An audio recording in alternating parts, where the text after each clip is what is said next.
Hi, I'm your Nostalgia Chick, and in the history of ideas there are good ones, bad ones, and of course, evil genius. Let me posit this idea. Robots, awesome. Aliens, also awesome. Cars, pretty awesome, if a little planet-destroying.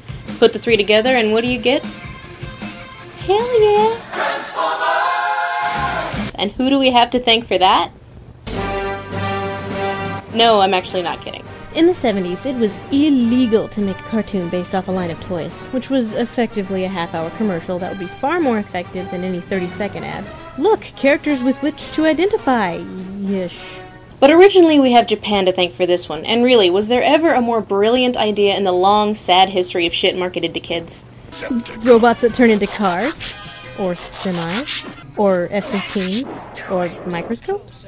Okay.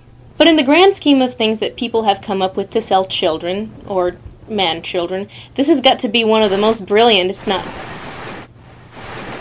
Oh, crap. Hi! Just what the hell you think you're doing? I'm talking about the silly toy franchise cartoon show about the robots that turn into cars. Yeah, why do we hire you? To talk about girly things. And what are you not doing right now? This is hardly fair. What do you think you were doing dipping into my territory with that Red Sonja bit?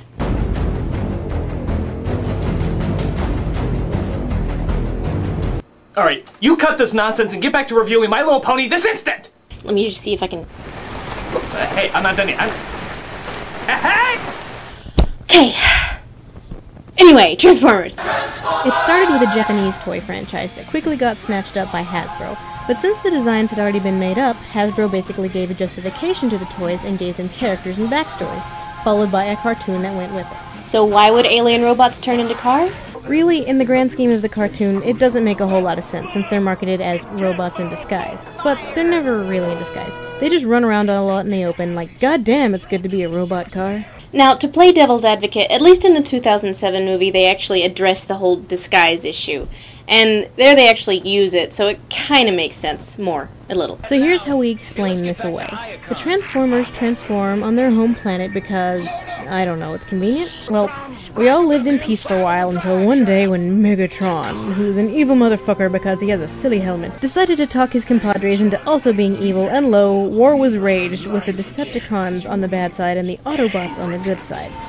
Problem with fighting, especially when you're a robot, is that it takes up energy, so that's what we're fighting over always. The formula for any given episode is as follows. Party A has discovered a way to make Energon cubes, because their energy comes in cube form, and Party B wants to steal it / stop them. Or...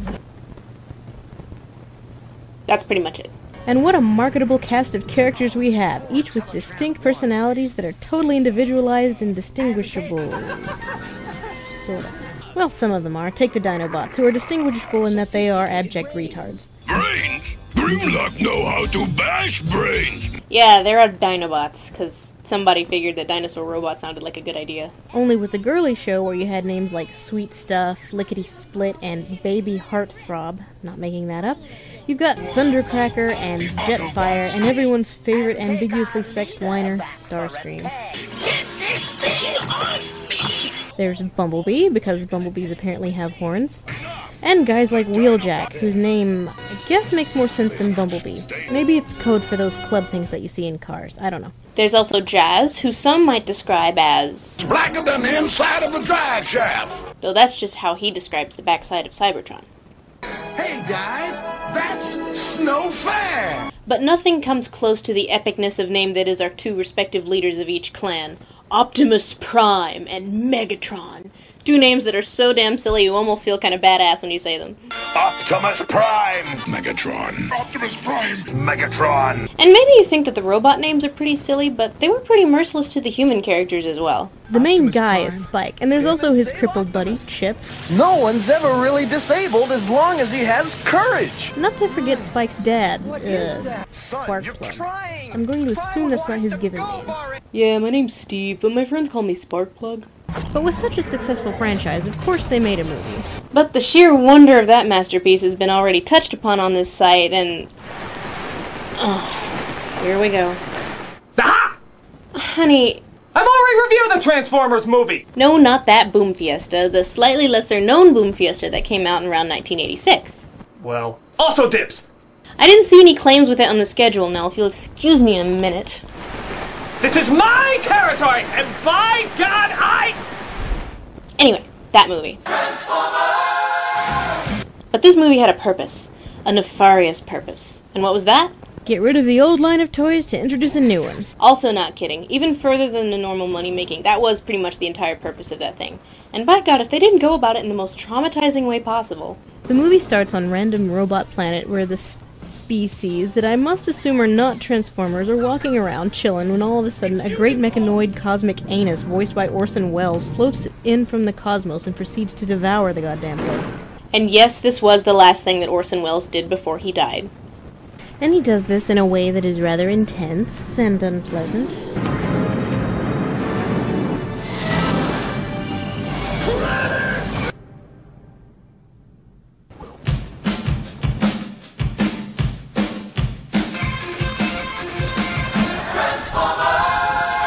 The movie pretty much sticks to that vein from the outset. Set 20 years into our old future, so 2005, when the Decepticons have Cybertron and the Autobots are going to try and take it back. So Optimus Prime sends out an envoy with 4 named characters, Ratchet, Ironhide, Prowl, and Brawn, to Earth for stuff, when, uh-oh, interception!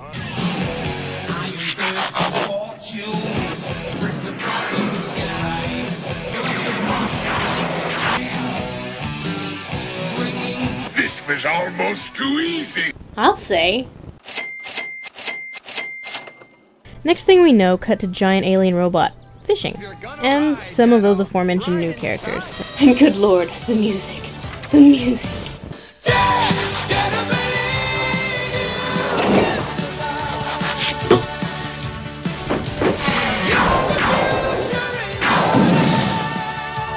And where the hell are we, Nepal? Well, here at Autobot City there's a chick. Seems like the thing they're trying to do with these new characters is make them more unique than the last batch. So we have the Princess Leia, the Rebel, this guy. Decepticons! If we beat them off the walls and they're still on the air, if we shoot them out of the air, then they're still at the gate, so where does that leave us? Nowhere, that's where! And battle time. Okay, Wheeljack died. When the hell did that happen? This fight goes on for literally about 15 minutes, which really makes me pity the parents of the young boys of the 80s, when, yay, Optimus Prime arrives, bringing with him... You got the touch! You got the power!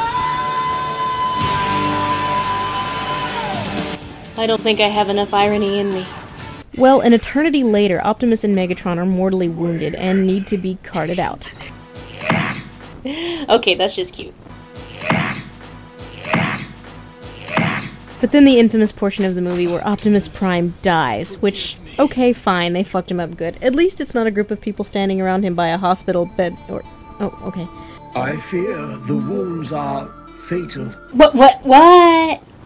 Okay, what shade of useless are you, Mr. Big Words? Hey, he's a goddamn robot!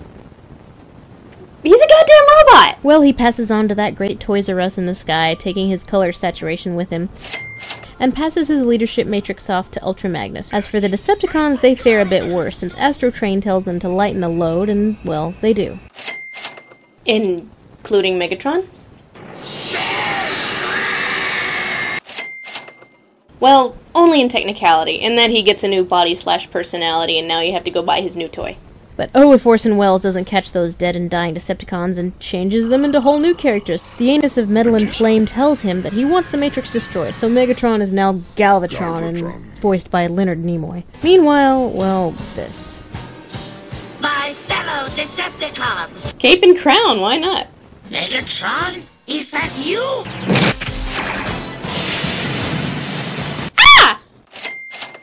Unicron, in his hungriness, goes ahead and downs a moon-orbiting Cybertron, taking Jazz and Cliffjumper with it. No, they don't actually die. Ironically, since the only Autobot casualty in the 2007 movie was Jazz. Jazz. I think it broke.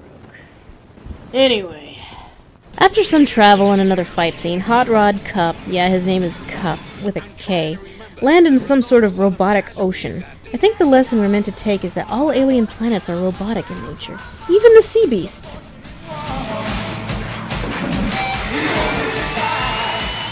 Rock out, sea beasts! Suddenly, the other group is surrounded by a batch of malevolent Eric idols who are basically